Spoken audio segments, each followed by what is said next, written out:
नमस्कार दोस्तों, कैसे हैं आप लोग। 4 मार्च 2021 के डेली एडिटोरियल डिस्कशन में आपका स्वागत है। देखते हैं कौन कौन से इंपॉर्टेंट आर्टिकल डिस्कस करेंगे। पहला article, the distress cell of national assets is unwise. सबसे पहले तो देख लीजिए इस आर्टिकल को लिखा किसने। इस आर्टिकल को लिखा है सोनिया गांधी जी ने, प्रेसिडेंट इंडियन नेशनल कांग्रेस की। और ऑब्वियस सी बात है, यहाँ पे बीजेपी के लिए हुए स्टेप्स को ये क्रिटिसाइज कर रही है। ना इस आर्टिकल की लैंग्वेज मुश्किल है, बिल्कुल ही सिंपल इंग्लिश में लिखा हुआ आर्टिकल है। बीजेपी को भर भर कर क्रिटिसाइज किया जा रहा है। कोई बहुत आश्चर्य की बात नहीं, बीजेपी कांग्रेस को क्रिटिसाइज करती है, कांग्रेस बीजेपी को क्रिटिसाइज करती है, कोई बड़ी बात नहीं है। आप पढ़ना चाहो तो इस आर्टिकल को पढ़ लो, ठीक है। वन साइडेड व्यूज हैं, इसलिए मैं डिस्कस नहीं करूंगा। मैं आपको एक बात बता दूं, बीजेपी और कांग्रेस मेरे हिसाब से दोनों कोई दूध का धुला हुआ नहीं है। बीजेपी कांग्रेस को क्रिटिसाइज करता है, कांग्रेस बीजेपी को क्रिटिसाइज करता है। लेकिन होता यह है कि इस क्रिटिसाइजेशन में हमेशा जो व्यूज होते हैं वो वन साइडेड हो जाते हैं, ठीक है।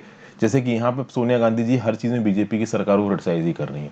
बीजेपी भी अगर उसका कोई आर्टिकल लिखेगा तो वो कांग्रेस को क्रिटिसाइज ही करेगा। तो इस तरीके के वन साइडेड आर्टिकल्स को अवॉइड किया करिए। नेक्स्ट आपका आर्टिकल जो हम डिस्कस करेंगे वो है, despite arbitration tug of war mutual settlement is the key. यहाँ पे एक्चुअली में जो केन इंडिया वाला केस है, जो वोडाफोन इंडिया वाला केस है, जिसको परमानेंट कोर्ट ऑफ आर्बिट्रेशन में इंडिया हार गया है। अभी वोडाफोन वाले केस में तो इंडिया के ऊपर जो पेनाल्टी लगाई गई थी वो थोड़ी बहुत कम थी, लेकिन ये जो केन इंडिया वाला केस है वहां पे तो परमानेंट कोर्ट ऑफ आर्बिट्रेशन ने इंडिया को बोल दिया 9,000 करोड़ रुपया दो। किसको? केन इंडिया को। अभी इंडियन गवर्नमेंट 9,000 करोड़ रुपया तो देने से रही। तो यहाँ पे बेसिकली यही बात की जा रही है कि इंडिया को एज अ एफडीआई हब दिखाया जा रहा है कि इंडिया में और फॉरेन डायरेक्ट इन्वेस्टमेंट आनी चाहिए। अभी इस प्रकार के इंटरनेशनल आर्बिट्रेशंस अगर इंडियन सरकार के अगेंस्ट जाते हैं और इंडियन टैक्स लॉ को डिस्क्रिमिनेटरी या अनफेयर देखा जाता है तो वो सही नहीं है। तो यहाँ पे एक म्यूचुअल सेटलमेंट करने की जरूरत है बिजनेसेस और गवर्नमेंट के बीच में। तो क्या बातें कही गई हैं इसको देखेंगे। फिर कोविड-19 के वैक्सीनेशन का सेकेंड फेज शुरू हो चुका है और सेकेंड फेज की तरफ जो रिसेप्शन है कोविड-19 के वैक्सीनेशन का, वो फर्स्ट फेज से ज़्यादा है। ज़्यादा बूढ़े लोग, ज़्यादा वो लोग जो कि 45 साल से ऊपर की उम्र के हैं और उनको कोई दूसरी बीमारी है, वो लोग वैक्सीनेशन कराने आ रहे हैं। तो उसके बारे में कुछ पॉइंट्स बताए गए हैं, इसको देखेंगे। रेप और मैरिज, इसके रिस्पेक्ट में कल मैं एक वीडियो ऑलरेडी बना चुका हूँ, मैं आपको उस वीडियो का रेफरेंस भी दे दूंगा। साथ साथ यहाँ पे एक या जो दो एक्स्ट्रा पॉइंट्स बताए गए हैं, जैसे कि justice JS Verma committee, European commission on human rights क्या बोलता है, Shimbhu and ANR versus state of Haryana में क्या हुआ। ये जो दो तीन एक्स्ट्रा चीजें हैं उनको मैं यहाँ पे डिस्कस कर लूंगा, जो कि कल की वीडियो में मैं डिस्कस नहीं कर पाया। नेक्स्ट चलते हैं, प्रिजर्विंग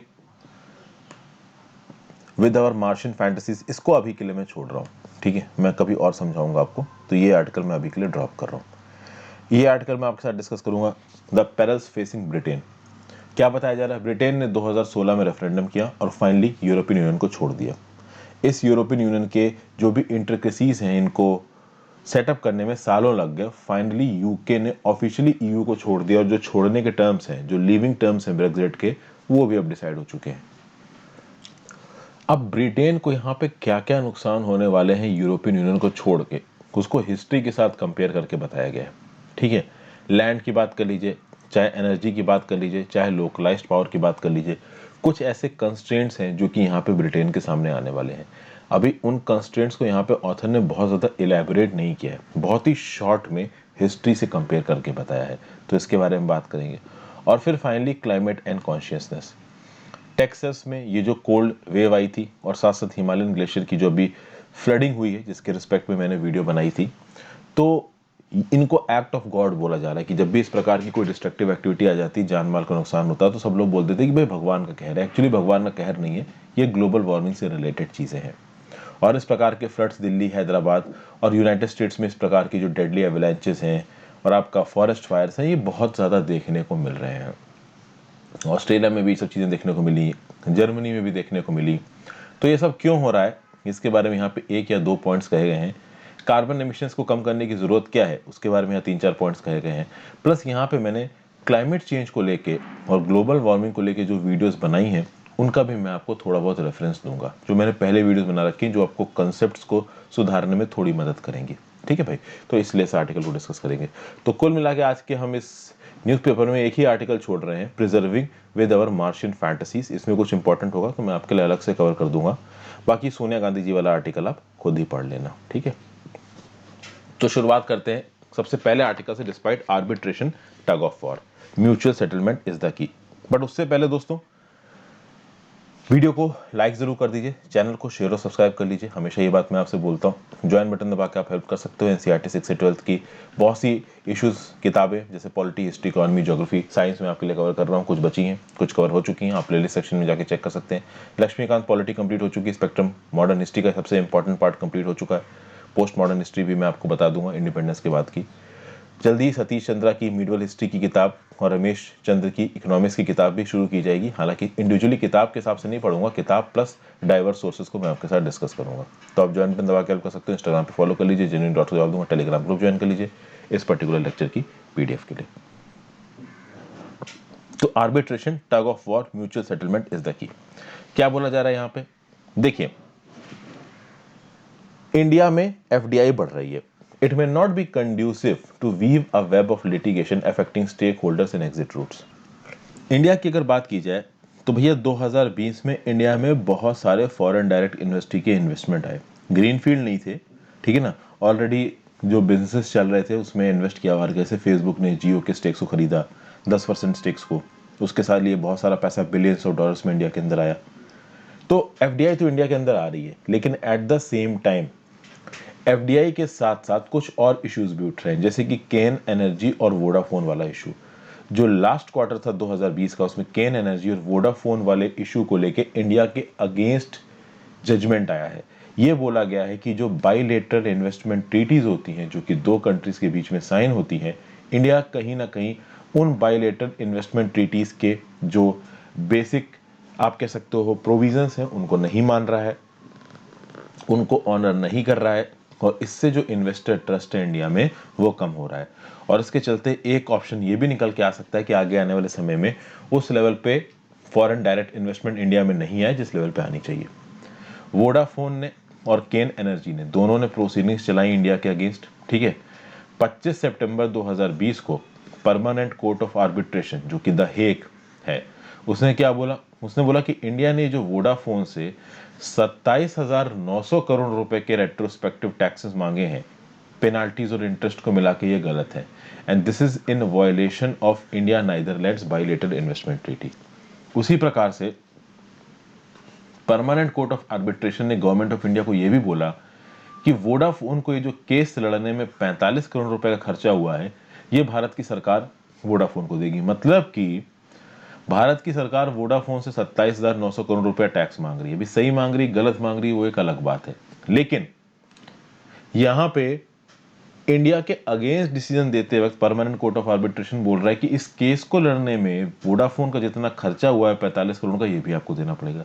अभी यहां पे इंडिया वोडाफोन का जो 45 करोड़ का खर्चा था, शायद एक बार कोई अफोर्ड कर भी लेता, लेकिन केन इंडिया वाला जो केस हुआ उसको तो अफोर्ड कर ही नहीं सकते भाई। 22 दिसंबर 2020 को जो परमानेंट कोर्ट ऑफ आर्बिट्रेशन है, उसने केन इंडिया के फेवर में रूलिंग करते हुए बोला कि इंडिया ने इंडिया और यूनाइटेड किंगडम की बायलेटरल इन्वेस्टमेंट ट्रीटी को वायलेट किया।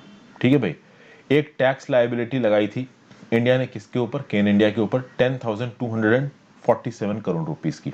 ठीक है भाई, और परमानेंट कोर्ट ऑफ आर्बिट्रेशन ने बोला है कि इंडियन गवर्नमेंट ने केन से जो 9,000 करोड़ रुपया वसूला है, ये केन को वापस करे। अभी वोडाफोन और केन वाले केसेस में सिर्फ एक फर्क है, वोडाफोन से पैसा वसूल नहीं पाई इंडियन सरकार, लेकिन केन इंडिया से बहुत सारा पैसा वसूल लिया इंडियन सरकार ने। अब इंडियन सरकार ने केन इंडिया से कैसे पैसा वसूला?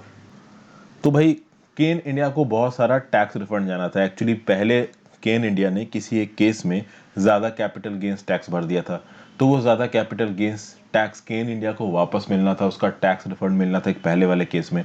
वो टैक्स रिफंड भारत की सरकार ने केन इंडिया को नहीं दिया। फिर केन इंडिया के डिविडेंड्स को ब्लॉक कर दिया भारत की सरकार ने। ठीक है, केन इंडिया के जो शेयर्स थे उनको सीज करके मार्केट में बेच दिया भारत की सरकार ने। तो वोडाफोन से जबरदस्ती पैसा वसूल नहीं कर पाई इंडियन गवर्नमेंट के पास, वो मैकेनिज्म नहीं था। बट केन इंडिया से ठीक ठाक पैसा वसूल कर लिया इंडियन गवर्नमेंट ने। तब जब केन इंडिया के फेवर में रूलिंग आई तो केन इंडिया को लगा कि भाई हमसे जो पैसा वसूला गया है कैसे ना कैसे करके वापस कर लो। क्योंकि यहाँ पे परमानेंट कोर्ट ऑफ आर्बिट्रेशन ने भारत की सरकार से कहा है कि आप केन इंडिया को 9,000 करोड़ रुपया वापस करो। तो केन इंडिया तो खुशी हो जाएगा ना कि भाई 9,000 करोड़ रुपया वापस लेना है। तो पोस्ट अवार्ड डेवलपमेंट्स में केन इंडिया इंडियन लॉ कोर्ट्स में तो आके कुछ बोल नहीं सकता, तो भैया वो यूएस गया, यूके गया, नीदरलैंड्स गया, कनाडा गया, सिंगापुर गया, कैसे ना कैसे करके केन इंडिया भारत की सरकार से 9,000 करोड़ रुपया निकालना चाहता है। इन 9,000 करोड़ रुपए को निकालने के लिए इंडियन कोर्ट्स में तो भैया केस फाइल करके देखिए कुछ होने वाला है नहीं। जो कोकी कभी भी कोई भारतीय कोर्ट, देश के बाहर के कोर्ट के डिसीजन को, खासकर वो डिसीजन जो कि इंडिया की सरकार से पैसा मांग रहा है, इंडिया के लोगों का पैसा मांग रहा है, वो इंडियन कोर्ट्स में एनफोर्स हो जाए बहुत मुश्किल है, ठीक है ना। प्लस इंडियन कोर्ट्स में बहुत डिलेड डिसीजन आते हैं, इंडियन पब्लिक पॉलिसी में थोड़ी अनसर्टेनिटी है, ठीक है। फॉरेन ट्राइब्यूनल्स ने अगर कोई डिसीजन देखिए सुनाया है इंडिया के अगेंस्ट, इसको मानना है या नहीं मानना है भारत सरकार के ऊपर डिपेंड करता है।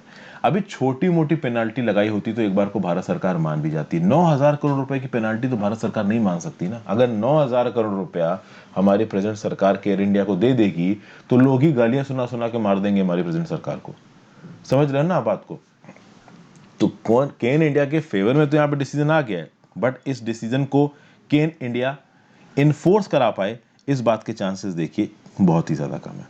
ओके, अब यहां पे बात यह है कि जो केन इंडिया दूसरे देशों में गया है भाग के, फॉरेन जुरिसडिक्शन में भाग के गया है कि भाई गवर्नमेंट ऑफ इंडिया से 9,000 करोड़ रुपए वसूल करने हैं, तो फॉरेन गवर्नमेंट के पास क्यों गया? देखिए कनाडा, यूएस, इन हर कंट्रीज में कहीं ना कहीं हमारे देश के एसेट्स इन्वॉल्व है।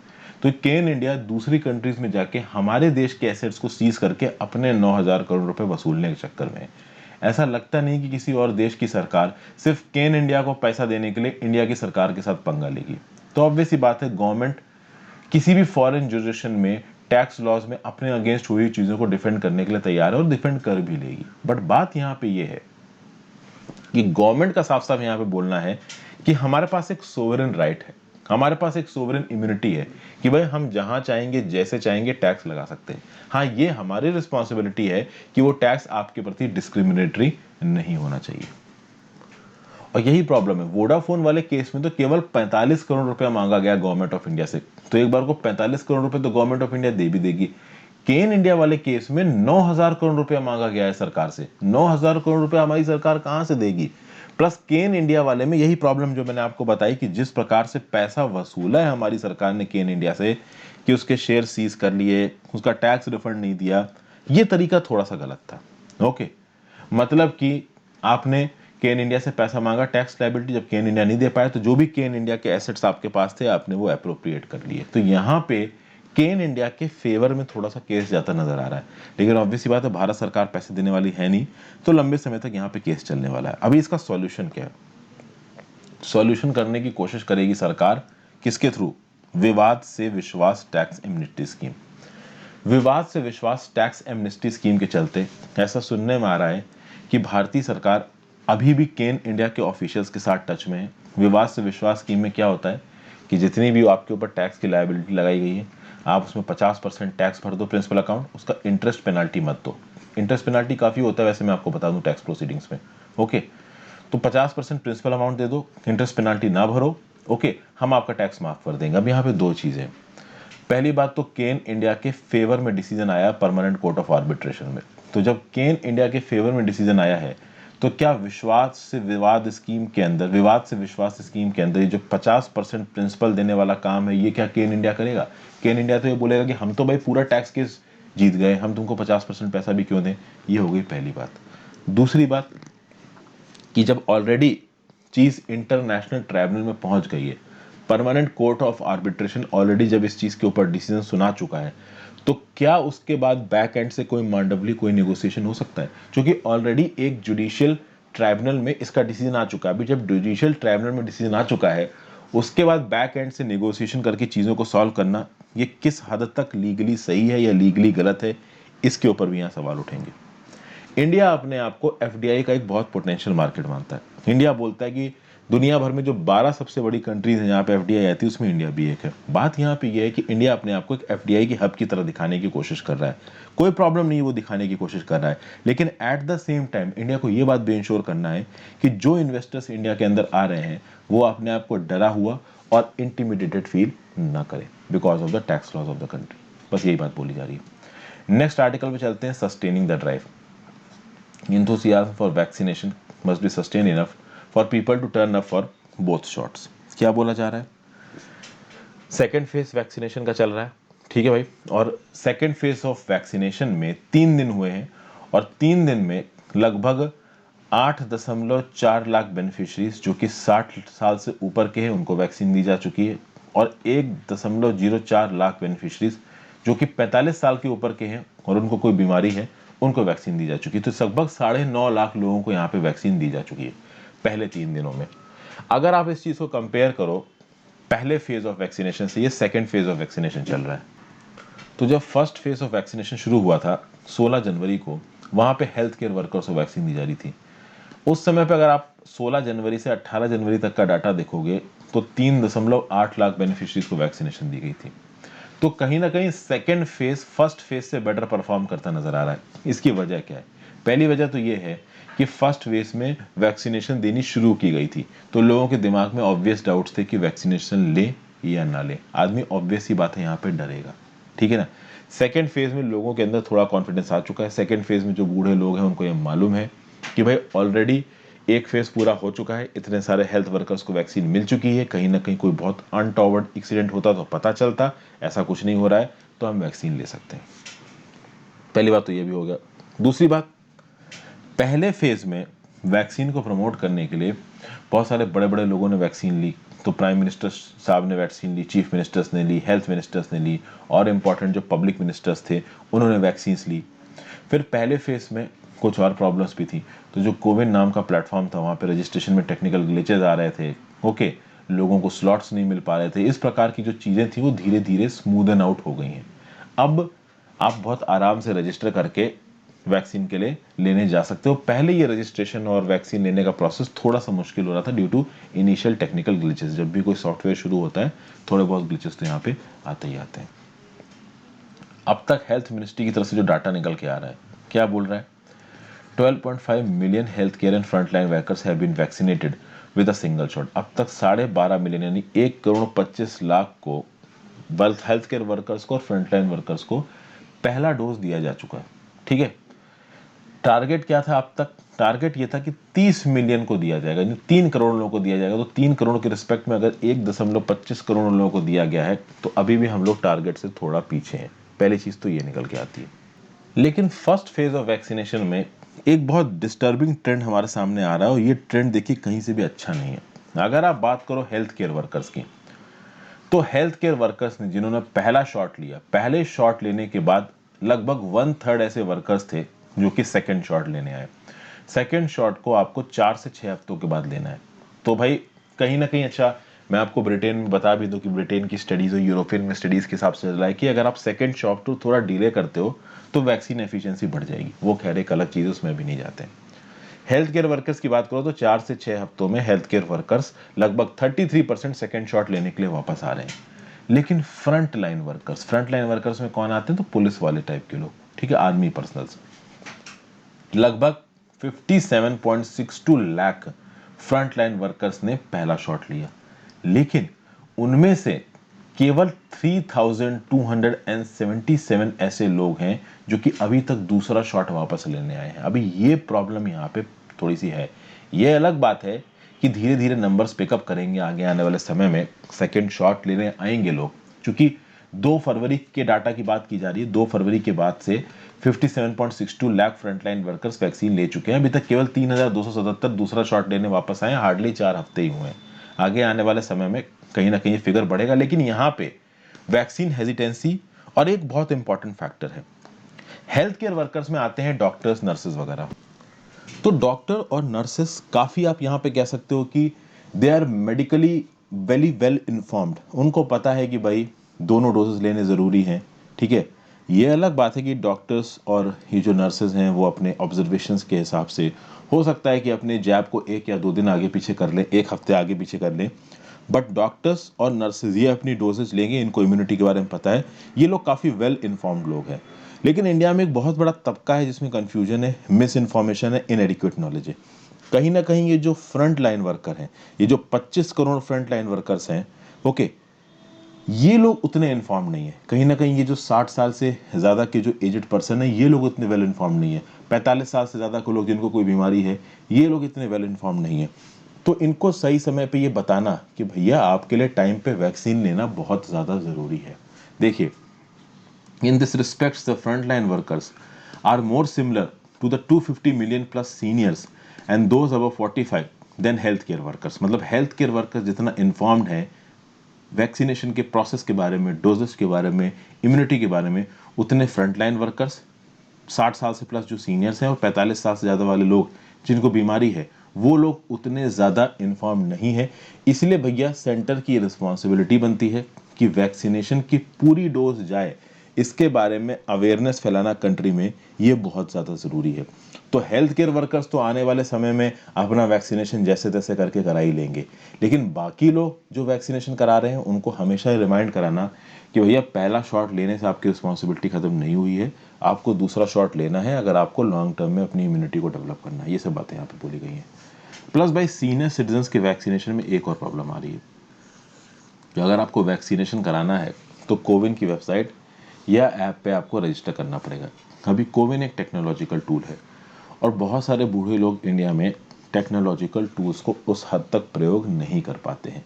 तो यहाँ पे बहुत ज़रूरी है कि कुछ इस प्रकार के प्रोविजंस लेके आए जाएं जिससे मेडिकल पर्सनल्स खुद अपनी रीच को बनाए अलग अलग एल्डरली पीपल के पास। ठीक है ना, खुद एल्डरली पीपल सामने पहुंचे, खुद वो एल्डरली पीपल के पास पहुंचे, वो एल्डरली पीपल जो कि कोविन ऐप या वेबसाइट के थ्रू वैक्सीनेशन के लिए नहीं पहुंच पा रहे। बेसिकली एक इंथुसियाज्म बनाना ताकि ज़्यादा से ज़्यादा लोग आके वैक्सीनेशन ले, ये सरकार की भी रिस्पॉन्सिबिलिटी है, केवल लोगों की रिस्पॉन्सिबिलिटी नहीं है। दूसरी बात भाई, एविडेंस ये बताता है कि दूसरी डोज इज़ वेरी इंपॉर्टेंट। सिर्फ एक डोज से आपका कोविड-19 जानने वाला हाल नहीं है। लॉन्ग लास्टिंग प्रोटेक्शन के लिए सेकेंड शॉट ज़रूरी है। और कहीं ना कहीं हमारे यहाँ पे एक नेशनल अपटिक देखा जा रहा है फ्रेश इन्फेक्शंस में। मध्य प्रदेश, उत्तर प्रदेश, महाराष्ट्र जैसे स्टेट्स में कोरोना के इन्फेक्शन कुछ हद तक बढ़ रहे हैं। तो कहीं ना कहीं ऐसा लग रहा है कि पॉसिबली एक सेकेंड वेव आ सकती है। इसलिए एक सक्सेसफुल वैक्सीनेशन ड्राइव को प्रॉपर तरीके से आगे लेके जाना बहुत ज़्यादा ज़रूरी है देश में कोरोना को हराने के लिए। ये सब बातें यहाँ पे कही जा रही हैं। नेक्स्ट आर्टिकल में चलते हैं, रेप एंड मैरिज। मैरिटल और other relation between the perpetrator victim can not be a rape defence. यहाँ पे मैं सबसे पहले तो आपसे बोलूँगा कि कल मैंने इसके ऊपर ऑलरेडी एक वीडियो बना रखी है, marrying a rapist, recent supreme court judgement explain. यहाँ पे बोबड़े साहब ने क्या बोला, पहले ऐसे कौन कौन से इंस्टेंसेस हुए हैं जहाँ पे हाई कोर्ट ने या सुप्रीम कोर्ट ने ये बोल दिया है कि हाँ भाई एक रेपिस्ट जिसका उसने रेप किया उससे शादी कर लो तो उसको सजा से छोड़ दिया जाएगा। यहाँ पे बेलें दी जा रही हैं हाई कोर्ट के द्वारा ताकि जिसको रेप किया उसी से जाके शादी कर लो बेल के दौरान। और ये शादी भी रेपिस्ट केवल इसलिए करते हैं क्योंकि उनको सजा से बचना होता है। तो इसके रिस्पेक्ट में जो भी एग्जाम्पल्स हैं, जो भी इशू है, वो मैंने कल आपको समझा दिया है। कुछ बातें कल के आर्टिकल में छूट गई थी जो मैं आपके साथ यहाँ पे बात करना रहूँगा। ये जो फाल्सली प्रॉमिसिंग मैरिज वाला जो एलिमेंट है, ये यहाँ पे इंपॉर्टेंट होकर सामने आता है। हल्की फुल्की मैंने इसके बारे में बात की थी। बहुत सारे ऐसे रेप केसेस इंडिया में रजिस्टर होते हैं जहाँ पे एक लड़के ने एक लड़की से प्रॉमिस कर दिया कि ठीक है भाई मैं तुमसे शादी करूंगा, और बाद में उसने शादी नहीं की। तो ऐसे केसेस में उस लड़की ने जाके उस लड़के के अगेंस्ट केस फाइल कर दिया और बोला कि भाई इसने मेरा रेप किया है। ओके, तो भाई एक और ऐसा ही केस सुप्रीम कोर्ट की बेंच सुन रही थी और यहाँ पे विक्टिम का जो लॉयर था, गर्ल विक्टिम के लॉयर ने बोला कि भाई इस लड़की को ब्रूटली और सेक्सुअली अब्यूज किया गया। यहाँ पे चीफ जस्टिस ऑफ इंडिया ने बोला कि भाई वो जो गर्ल जिसको आप बोल रहे हो कि ब्रूटली और सेक्सुअली अब्यूज किया गया है, वो गर्ल जो कुछ भी कर रही थी उस लड़के के साथ, वो तो इस बेसिस पे कर रही थी कि लड़के ने उसको प्रॉमिस किया था कि शादी करूंगा।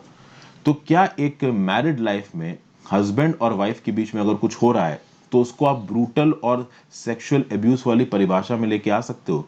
ये सवाल सुप्रीम कोर्ट के जज ने पूछा।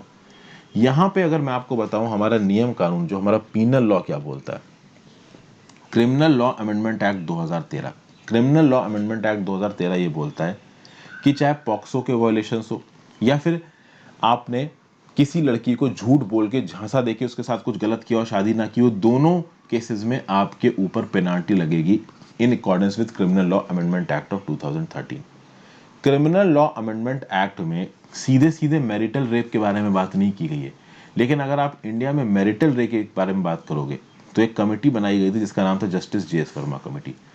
Justice J S Verma committee में ये बोला गया कि भाई अगर एक औरत ने एक आदमी के ऊपर रेप का इल्ज़ाम लगाया है तो इस बात को नहीं देखा जाएगा कि वो औरत और आदमी आपस में शादीशुदा हैं या नहीं है, उनके बीच में रिलेशनशिप हो या नहीं हो उससे फर्क नहीं पड़ता।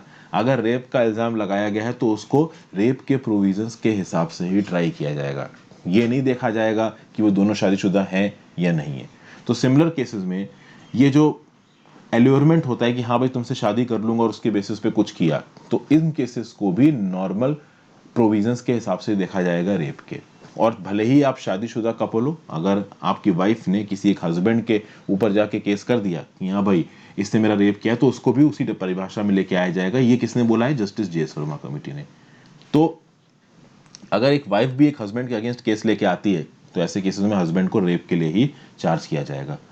और ये जजमेंट देते वक्त जो जस्टिस जे.एस. वर्मा कमेटी है, ये रिकमेंडेशन देते वक्त जस्टिस जे.एस. वर्मा कमेटी ने European commission of human rights के एक जजमेंट को कोट किया। European commission of human rights ने सीआर वर्सेस यूके केस में ये बोला था कि a rapist remains a rapist regardless of his relationship with the victim. मतलब एक पर्सन जिसने रेप किया है वो रेपिस्ट ही कहलाएगा, वो हस्बैंड हो या उसका कोई भी और रिलेशनशिप हो उस पर्टिकुलर लड़की के साथ। फिर यहाँ पे एक और केस है हमारे सुप्रीम कोर्ट का, जिसका नाम है Shimbhu and ANR versus state of Haryana 2013। यहाँ पे सुप्रीम कोर्ट ने क्या बोला कि offer of a rapist to marry the victim can not be used to reduce the sentence prescribed by law. यहाँ पे इस केस में Shimbhu and ANR versus state of Haryana में सुप्रीम कोर्ट बोल रहा है कि भाई एक पर्सन ने रेप कर दिया, अभी रेप करने के बाद वो सजा से बचने के लिए क्या बोल रहा है कि मैं इस पर्टिकुलर लड़की से शादी कर लूंगा। तो ये जो वो ऑफर दे रहा है अपनी सजा को बचाने के लिए कि मैं इस पर्टिकुलर लड़की से शादी कर लूंगा, ये सही नहीं है। ठीक है ना? आपको उस सजा के लिए चार्ज किया जाएगा, आप शादी कर लेंगे, ये एक प्रेमाइस बन जाए कि आप उस सजा से बच जाओगे, ये सही नहीं है। ये बातें यहाँ पे बताई जा रही हैं।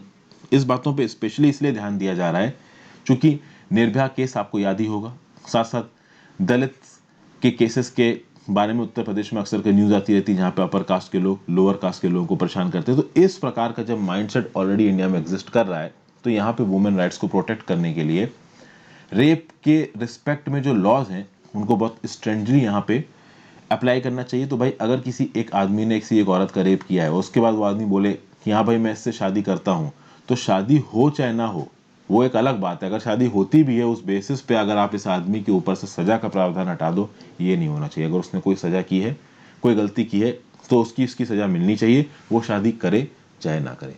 ये बात यहाँ पे एक एक्स्ट्रा जोड़ने की कोशिश कर रहे हैं ऑथर, इसलिए मैंने अलग से 2-3 पॉइंट्स यहाँ पे डिस्कस किए। कल मैंने इन पॉइंट्स को डिस्कस नहीं किया था। नेक्स्ट चलते हैं किसके ऊपर? Climate and consciousness. The Uttarakhand floods and the Texas cold snap must serve as a lessons to galvanise climate action. भाई देखिए, क्लाइमेट एक्शन की यहाँ पे बात हो रही है, इसके रिस्पेक्ट में देखिए आर्टिकल में ज़्यादा कुछ नहीं दिया हुआ है, लेकिन मैं आपको कुछ इंपॉर्टेंट चीज़ें अलग से यहाँ पे बताना चाहूँगा। कुछ ऐसे वीडियोस जो मैंने आपके लिए बना रखी हैं। एक तो पोलर स्ट्रेटोस्फेरिक क्लाउड्स क्या होते हैं, इनको आप जाके देख लीजिए। अभी पोलर स्ट्रेटोस्फेरिक क्लाउड्स की मैं यहाँ पे बात क्यों कर रहा हूँ, ये क्यों बता रहा हूँ, ये मैं आपको थोड़ी देर में बताता हूँ। पोलर वॉर्टेक्स के ऊपर मैंने एक वीडियो बनाई है। सडन स्ट्रेटोस्फेरिक वार्मिंग क्या होती है, आप इसको भी देख सकते हो। Green house effects, global warming क्या है, इसको देख लीजिए। Global warming, potential of green house gases, global warming and its after effects, impact of climate change on agriculture, food security, climate and weather. इन सारी वीडियोस को आप देख लो, एक बेसिक आपका बन जाएगा। आपने देख लिए, वेल एंड गुड। अब वापस आते हैं क्लाइमेट कॉन्शियसनेस में। देखिए, पॉलिसी मेकर्स की बात कर लीजिए, दुनिया भर में एनवायरमेंटल एक्सपर्ट्स की बात कर लीजिए। कुछ लोगों का ये बोलना है कि जो नेचुरल डिजास्टर्स आ रहे हैं, जैसे कि हिमालय में ये जो ग्लेशियर लेक का जो आउटबर्स्ट हुआ था, GLOF जिसको बोलते हैं, इसके ऊपर भी मैंने वीडियो बनाई है रिसेंटली। ये रही वो video, what is glacial outburst, why Uttarakhand floods occurred, how these events can be tackled. आपसे मैं रिक्वेस्ट करूंगा कि आप इस वीडियो को देख लीजिए जाके। तो ये जो रिसेंट हिमालयन डिजास्टर हुआ है, ये क्यों हुआ, इसके बारे में मैंने बहुत डिटेल में आपको चीज़ें समझा रखी हैं। बाकी आर्टिकल्स भी यहाँ पे बता दिए। फिर टेक्सास में अभी ये जो कोल्ड स्नैप आया था, कोल्ड वेव आई थी, इन सब चीज़ों की वजह पॉलिसी मेकर्स के द्वारा क्या बताई जा रही है कि भाई इन्वायरमेंटल कहर है, एक्ट ऑफ गॉड है, भगवान की वजह से ऐसा हो रहा है। एक्चुअली में यहाँ पे जो मेन कल्प्रिट है वो क्लाइमेट चेंज है, भगवान इन सब चीज़ों के लिए रिस्पॉन्सिबल नहीं है। ये दकियानूसी ख्यालात है। 2013 में भी उत्तराखंड में जो फ्लड्स आए थे जिसमें 6000 लोगों की मृत्यु हुई थी, वो भी कहीं ना कहीं इन्वायरमेंटल चेंज की वजह से था, क्लाइमेट चेंज की वजह से था। भगवान के ऊपर हर चीज़ का इल्ज़ाम डाल देना ये सही नहीं है। यूनाइटेड स्टेट्स की बात करिए तो 2021 के स्टार्टिंग से ही यूनाइटेड स्टेट्स में बहुत सारे एवलांचेस देखे गए हैं। आपकी डेट में देखिए तो ग्लोबल वार्मिंग के चलते बहुत सारे जो ग्लेशियर्स हैं वो धीरे धीरे करके पानी में बदल रहे हैं। इसके बहुत सारे मैनिफेस्टेशन हैं। जब हमारे ग्लेशियर्स पानी में बदलेंगे तब हमारा एल्बिडो कम होगा। कहने का मतलब ये है कि ग्लेशियर्स पानी में बदले, बर्फ चली गई, बर्फ पानी में बदल गई। पहले वो बर्फ क्या करती थी कि भाई बहुत सारी हीट को वापस रिफ्लेक्ट कर देती थी। अब क्या होगा कि वो हीट वापस रिफ्लेक्ट नहीं होगी, हमारे इन्वायरमेंट में रहेगी। जब वो हीट हमारे इन्वायरमेंट में रहेगी तो कहीं ना कहीं वो ग्लोबल वार्मिंग में एक रोल प्ले करेगी, जिसके चलते आगे आने वाले समय में और गर्मी बढ़ सकती है। ठीक है भाई।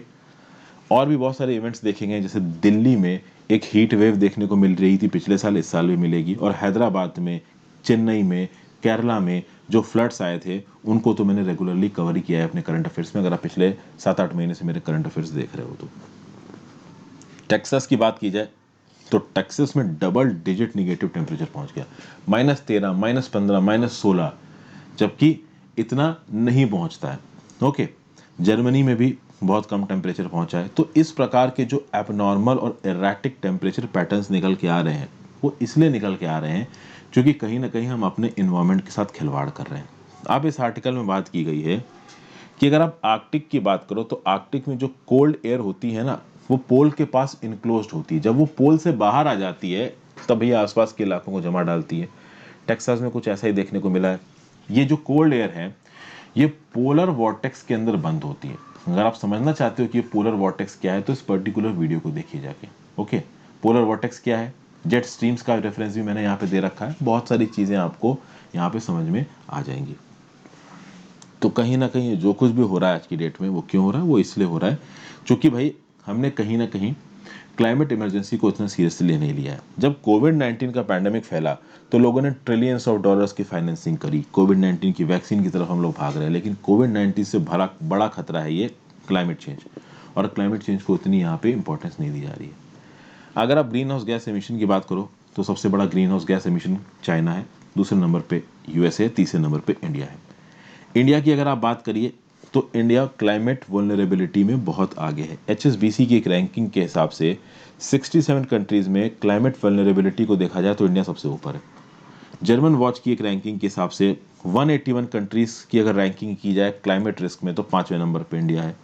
इंडिया इन क्लाइमेट रिस्क की रैंकिंग में उस हिसाब से पैसा खत्म नहीं कर रहा। अभी क्लाइमेट रिस्क केवल ये रिस्क नहीं है कि भाई गर्मी पड़ जाएगी तो हमारे ग्लेशियर्स पिघलेंगे, ग्लेशियर्स पिघलेंगे तो समुद्र का लेवल बढ़ेगा, तो हमारे कोस्टल इलाके की बहुत सारी ज़मीन पानी के नीचे आ सकती है। एक चीज़, गर्मी पड़ी तो भाई बहुत ज़्यादा गर्मी में जो वेदर पैटर्न्स से बदल जाएंगे, वेदर पैटर्न्स बदल जाएंगे तो मानसून पैटर्न्स बदल जाएंगे, मानसून पैटर्न्स बदल जाएंगे तो एग्रीकल्चर पैटर्न्स बदल जाएंगे, हमारी क्रॉप्स की प्रोडक्टिविटी कम हो जाएगी, हमें climate resistant varieties of seeds को डेवलप करना पड़ेगा। और इस चीज़ के लिए हम लोग बहुत ज़्यादा इन्वेस्टमेंट अभी के लिए कर नहीं रहे हैं। तो we are not actually well prepared for it. हम अभी की कंडीशंस में एग्रीकल्चर नहीं संभाल पा रहे तो इतनी डिवास्टेटिंग कंडीशंस में क्या संभालेंगे? यही सब यहाँ पर बताने की कोशिश की जा रही है। तो कुल मिला के इंडिया का एग्जाम्पल लेके इस आर्टिकल में बोला जा रहा है कि इंडिया अपने क्लाइमेट सिनारियो को सुधारने के लिए कुछ खास कर नहीं रही है। फिर कहीं ना कहीं इंडिया की तरफ से एक प्रॉपर फ्यूचर का क्लाइमेट प्लान निकल के नहीं आ पा रहा। चाइना ने बोला है कि हम लोग 2060 तक कार्बन न्यूट्रल हो जाएंगे। जापान, साउथ कोरिया ने बोला है कि हम लोग 2050 तक क्लाइमेट न्यूट्रल हो जाएंगे। क्लाइमेट न्यूट्रल होने का मतलब क्या है कि जितनी आपने ग्रीन हाउस गैसेस पैदा की, आपके एनवायरनमेंट ने नेचुरली उतनी ग्रीन हाउस गैसेस को न्यूट्रलाइज कर दिया। आपको पता है हमारे ओशंस, हमारे पेड़ों में ताकत है CO2 को इनहेल करने का। तो जितना आपकी इंडस्ट्री ने CO2 बाहर फेंका उतना ही CO2 आपके पौधों ने और आपके ओशंस ने अपने अंदर समा लिया, तो आप हो गए कार्बन न्यूट्रल। आपने एक्स्ट्रा कार्बन डाइऑक्साइड एटमॉस्फेयर में नहीं फेंका। इसको बुलाता है कार्बन न्यूट्रलिटी। अभी तक इंडिया की तरफ से ऐसा कोई स्टेटमेंट नहीं गया है कि हम इस साल तक कार्बन न्यूट्रल हो जाएंगे या इस साल तक। चाइना की तरफ से जा चुका है कि हम 2060 तक हो जाएंगे। हालांकि अभी 2021 चल रहा है और 39 ईयर्स बाद 2060 में चाइना कार्बन न्यूट्रल होने को बोल रहा है। 2060 तक चाइना की पॉलिसीज कैसे बदलेंगी कोई कुछ नहीं कह सकता। चाइना जैसी कंट्रीज जो एक घंटे में या एक दिन में अपना स्टैंड बदल लें, वो 39 ईयर्स तक अपनी कही हुई बात को मानेंगे, इस बात के ऊपर बहुत बड़ा डाउट है। फिर आगे बात करते हैं कि भाई कैटास्ट्रॉफ तो हमको उत्तराखंड में, हैदराबाद में कहीं ना कहीं देखने को मिल ही गए।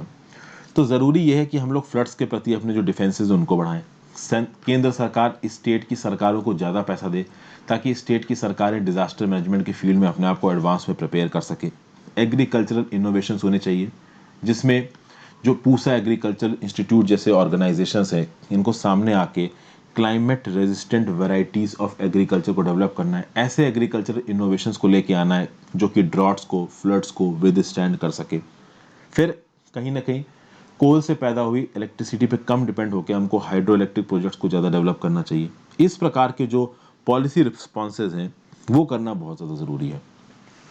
यहाँ पे कुछ स्टेट के एग्जाम्पल्स भी दिए गए हैं, जैसे कि केरला की बात की जाए। कुछ महीनों पहले मैंने आपके साथ डिस्कस किया था कि केरला में एक लैंडस्लाइड आई थी जिसकी वजह से बहुत सारे लोगों की मृत्यु हो गई थी।